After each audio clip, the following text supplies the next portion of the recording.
Perguntas, por favor. Vamos lá? Ó, o Ed João Júnior, ele falou: por qual razão o Eric Lopes não fala e é irredutível em se pronunciar? Ele é a chave para esse caso? Ó, eu acredito que ele não fala porque durante a vida toda dele, ele serviu ali, né? Agora ele tá na reserva, né? Ele aposentou, mas ele deve ter assumido um compromisso de manter o sigilo a respeito desse assunto, né? Apesar do Marco Elixerez ser o colega dele, aquela coisa toda. E eu vi, né, lá na cidade, de alguns amigos bem próximos dele, que ele chegou a comentar que aconteceu o fato realmente, que é verdade, tudo isso aí, só que ele não pode falar publicamente. E aquela coisa, se você pressionar ele, certamente ele vai espanar e vai falar que não teve nada, né? Vai dar aquele perdido, como aconteceu, né, Marco? Com o James Fox, vocês foram até lá e praticamente foram escorraçados do sítio do Eric Lopes, não é isso? Isso, bem lembrado, Edson.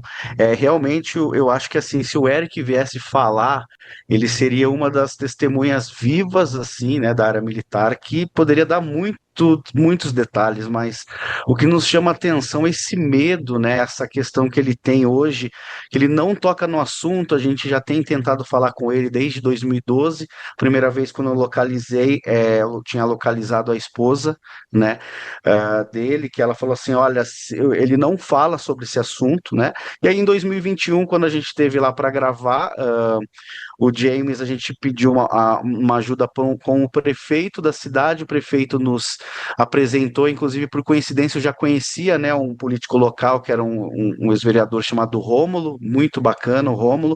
O pai do Rômulo era sargento da polícia e tinha servido junto com o Xerez e com o Eric Lopes. E ele falou, olha, eu sei onde o Eric mora. E eu falei, James, você tem certeza que você quer ir lá para entrevistar ele? Eu acho melhor, não é uma boa ideia, né? E ele comentou, não, mas eu sou um jornalista, eu preciso ir para tentar falar com ele. O que que você acha que de pior que possa acontecer? E aí eu lembro que eu alertei ele, falei, olha, eu acho que se a gente for lá, ele vai ficar muito nervoso, ele perde, ele fica fora de sério, né? Daí ele falou, não, mas eu vou tentar do mesmo jeito. E nós fomos, né? Tanto que eu falei assim, olha, James, eu vou ficar no carro em respeito, porque eu sei o tanto que ele fica bravo, né? E aí nisso eles foram, né? Chegaram, entraram, o Rômulo intermediando, e aí nesse momento o Rômulo chama, né? Daí sai na janela ali da propriedade dele, que é como se fosse um sítiozinho rural. E aí, para nossa surpresa, é o Eric, só que era o Eric, só que assim, o Eric ele não se identificou no momento. Aí nisso, o Rômulo, Eric, ele falou, ele não está aqui no momento. Ele falou assim, é que tem uns americanos aqui querendo falar. Daí, antes de o Rômulo terminar a frase, ele falou assim, se for sobre aquela história do ET de Varginha, é melhor vocês irem embora, porque senão, ele falou ET, se for sobre isso, melhor vocês irem embora, senão vocês vão arrumar problema. Daí o pessoal não entendeu direito, não, mas a gente gostaria de falar que é só uma pergunta. Daí o James tenta, nesse momento que ele não estava entendendo português, né? Ele fala que ele percebeu a expressão facial do Eric ali, que no momento ele ficou muito nervoso e fazia assim com a mão a todo momento na janela, né? E nisso o diretor de fotografia gravando e o nosso técnico de som também com o boom, né, longe. Mas dá para você escutar que nisso, quando o James tenta, ele disse, não, mas quando ele foi falar que o prefeito nos ajudou para vir aqui, ele falou assim, não, melhor vocês irem embora, senão vou sair com vocês daqui na bala, né? E aí ele ameaçou a equipe durante 3 vezes ali, e aí nisso o Rômulo percebeu, que, ó, desculpa então, né? Daí ele se identificou como Eric na cena, logo depois de. Falou, não, a gente só queria falar com o Eric. Daí ele fala, não, eu sou o Eric. É melhor vocês irem embora, senão, né, eu vou sair na bala aqui com vocês. E aí a equipe sai, não entendendo muito bem. né? Assim, o fato é que ficou dessa cena aqui, por que que ele não recebeu, de repente, falou assim, olha, eu não quero dar entrevista, essa história, ela é totalmente mentirosa, foi a invenção dos ufólogos, então eu não tenho nada a declarar, né?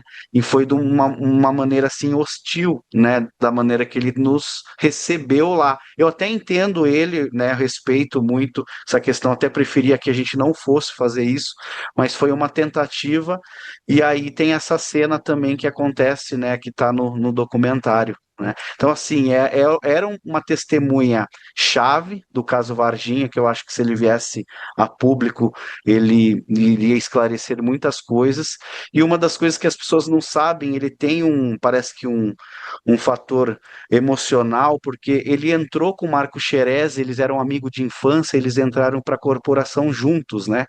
Inclusive, né, como eles eram muito amigos, assim, eles conviviam nas mesmas casas. Acabou que durante os anos o Eric acabou namorando e hoje é casada com uma das irmãs do Xerez.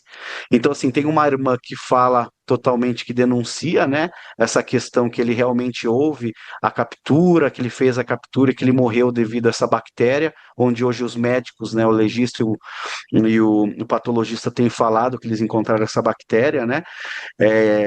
Enfim, que comprometeu o sistema imunológico dele, que nenhum antibiótico era imune, né, a essa bactéria não era imune aos melhores antibióticos da época, ele piorou, e em 27 dias depois ele veio a falecer. Então, assim, o que a gente percebe é que parece que o Eric, ele se sente, de certa forma, a gente já escutou isso, um pouco culpado também sobre aquela noite ali, né?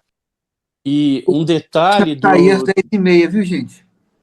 um detalhe do Eric Às 9h30. é que eu consegui, certa vez, o telefone dele, aí a gente conversando, também através de amigo, e aí ele me bloqueou no WhatsApp, né? Simplesmente me bloqueou e não quis conversa. Então, como o próprio Marco Aurélio Leal falou, né?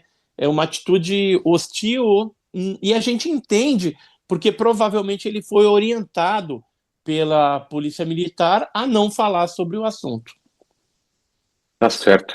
Eu preciso me despedir de vocês agora às 9h30, viu, gente?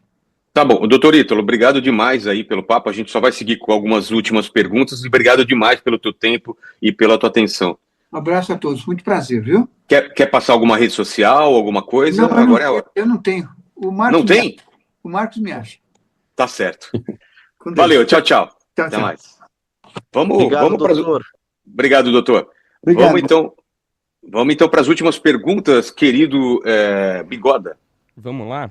Ó, tem uma aqui pro Edson, que é do Vinícius Paes. Ele falou o seguinte: tem um fórum que dizem que selecionaram pessoas específicas para ver a fita de Varginha, mas que são brigados com você, Edson. Se chama Brazilian UFO Research e só dá para entrar com VPN próprio, porque eles são bem seletos. Qual a sua treta com eles? Não sei. Eu nem conheço essa turma aí. Não sei. E assim, eu, por exemplo, eu nunca vi a fita. Tem gente que às vezes inventa, fala, o Edson viu, aí manda mensagem para mim, você já viu a fita, como é que é? Eu nunca vi vídeo nenhum de Varginha, né? Não, nem sei. O que a gente sabe é pessoas que viram essas fitas, né? Que viram essas imagens e contaram como que essas fitas para nós. Agora, eu desconheço isso daí. Provavelmente, de repente, é golpista, né, o Vilela, né? Que nem Pode naquela ser. época teve um monte. Teve o Ale, o Sherminator, que também recebeu um monte de proposta, o Bruno Bock também. A gente conversava muito sobre isso. Foi através do Bruno, né, que esse cara O próprio chegou. Rony Venet também recebeu umas propostas aí e tal. Se ele tivesse aí publicamente, poderia falar sobre isso, né? Então tem muita coisa que nada a ver, né? O pessoal inventa e fica tentando causar dentro do caso Varginha, né? Pois é. É, o que Manda. mais a gente recebe é essa questão de golpe hoje em dia. Essa semana mesmo passada, a moça falou que tinha foto do ET, que ela morava próximo, daí, assim, tem as pessoas bem mais articuladas, mais inteligentes ali, que até é difícil, né? Teve até a pessoa que se passou por um membro da BIM. Enfim, são vários casos que as mesmas pessoas acho que entraram em contato com o Edson também, né? Tentam É, ficar aplicando golpe. isso. E tem outras que perde tempo de ficar mandando casos fake, né? Então manda e-mail com história de Varginha, que é o personagem X, Y, Z, que é militar, não sei da onde, e aí fabrica lá um e-mail para tentar colocar os ufólogos numa situação chata, vamos dizer assim, tá? Mas isso daí é só perda de tempo, né? Porque não agrega nada, né? E mostra que a pessoa ela está apenas focada para tentar destruir os pesquisadores do caso. Porque se conseguir tirar os pesquisadores de linha, com certeza o caso vai morrer, como aconteceu com o Birajara. O Birajara não fala mais, né? Outros ufólogos já faleceram, o Claudir Covo, tudo. Quem está aí na pesquisa ainda desse caso sofre ataques, mas isso é normal. A gente está acostumado, eu, Marco Aurélio Leal, o Marco Antônio Petit também, de vez em quando sofre, o Vitório Pacatini, né? Então essa turma recebe ataque direto dessa turma que quer desconstruir o caso Varginha, né? Mas não vai conseguir, não. Né? E depois que sair esses documentos americanos aí eu quero ver como é que vai ficar.